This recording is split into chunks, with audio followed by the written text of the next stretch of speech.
एकादशी की चर्चा किया।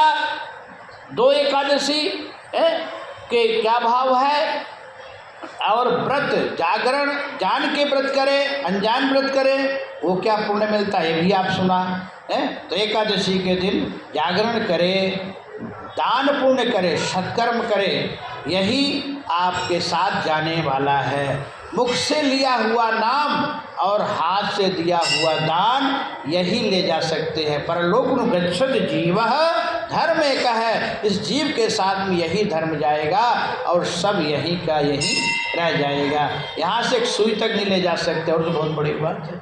तो देखो, सत्कर्म करना चाहिए सभी को। एक बार की बात है, एक सेठ बड़ा कंजूस था और किसी को दान पुण्य नहीं करता था। कोई भी सुबह सुबह आ जाए तो डांट के भगा दे क्रोध करके।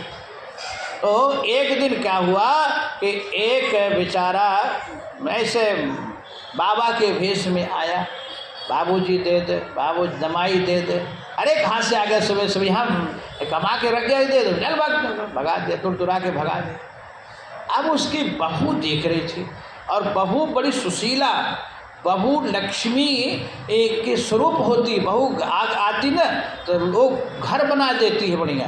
तो बहू सोची कि हमारे ससुर साहब तो पिताजी तो बताओ कोई आता है उसको डांट के भगा देते हैं, तो ये ठीक नहीं है। तो बहू ने एक दिन क्या की कि बाबूजी को बासी रोटी दे दी।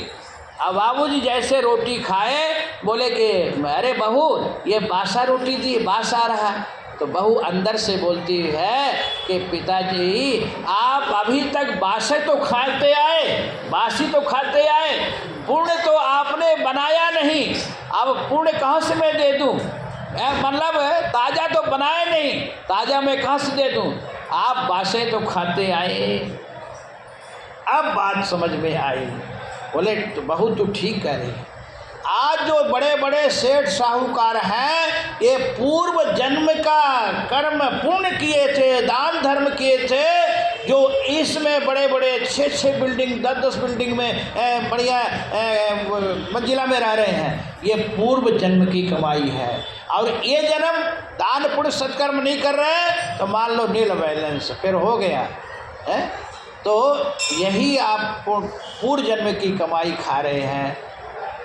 आज आँख खुल गई। बाबूजी ने कहे बेटी आज हमारी तू आँख खोल दी।